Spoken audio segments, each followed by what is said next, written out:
Sarfati is a scientist, and if you read some of the email exchanges posted on the internet between him and other physicists and physicist wannabes, you will become very quickly bogged down in a quagmire of calculus and contempt. The internecine wars between physicists are as unseemly as those between Kennedy assassination theorists or battling UFO apologists. But in the end, the fact that Sarfati is a scientist is what stands out. And while his childhood experiences do not match chapter and verse those of Whitley Strieber, there are very strong and suggestive parallels between the two. Both are contacted by alien intelligences, both are linked to spacecraft, both are identified by these intelligences while they are quite young. Whitley was 9 years old and Sarfati was about 12. Both had their experiences in roughly the same time frame, the early 1950s. Sarfati was contacted in 1952-53, Strieber in 1954. Both were members of a secret school that had associations with paranormal abilities and UFOs. It's a very bizarre and interesting story about Jack Sarfati and Whitley Strieber. Should do a little more research into it. In fact, read this book. Sinister Forces, A Grimoire of American Political Witchcraft. Book 3, The Manson Secret by Peter Levenda. Hello and welcome to another edition of the Stench of Truth. I wanted to take a minute, well, more than a minute, but I hope you'll forgive me for my long discourses from time to time. I wanted to take some time to address some of the positive things that can be done. Some of the things that should be agitated for, according to me. These are my ideas for what would be good for this country, for our future. Things that I can focus on in 2010. Things that I can look for in candidates, and things that I can agitate for when it comes to change. When I talk about change, I talk about change away from the oligarchical control of our banking elites. And you'll see a little bit of that in some of the programs that I'm going to outline for you, some of the platforms that I think are key to the future of this country and to getting us out of the economic collapse that we've gotten ourselves into by way of the financial companies and the big banks that have been bailed out at the expense of this country and everybody else.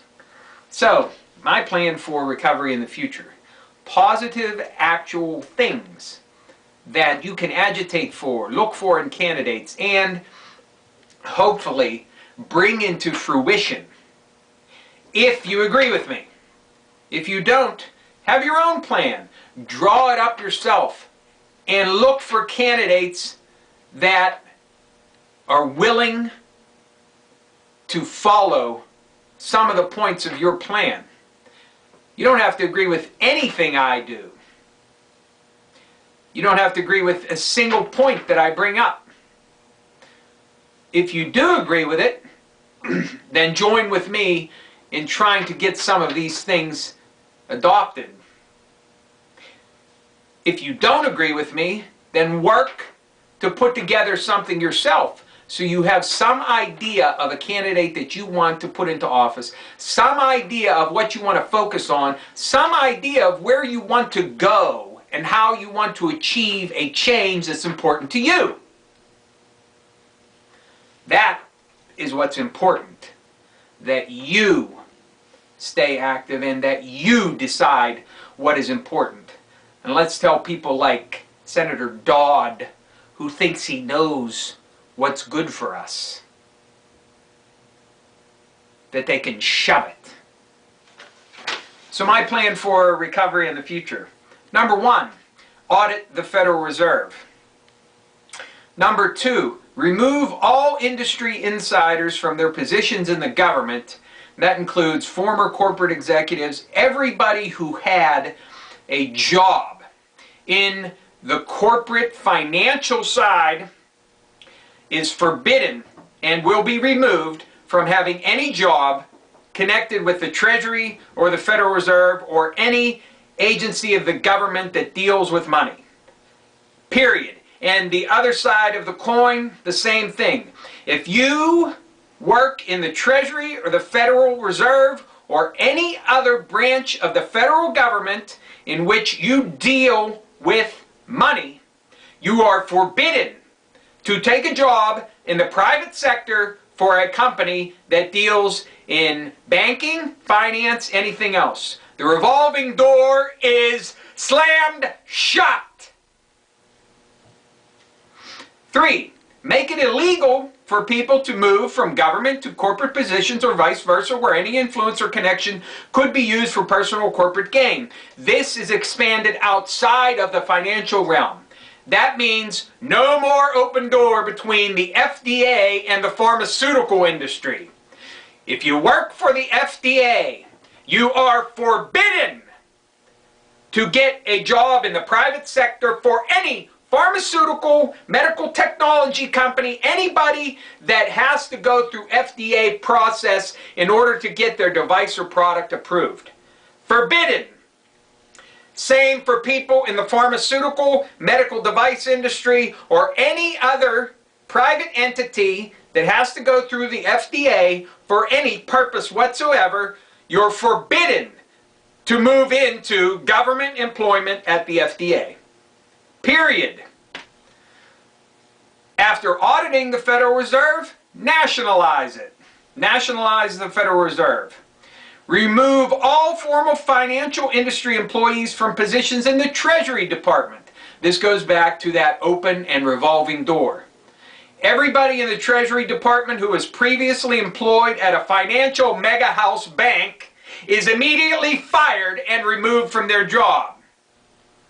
New people are put in their place, people who have not been employed by giant mega banks or indeed any financial agency.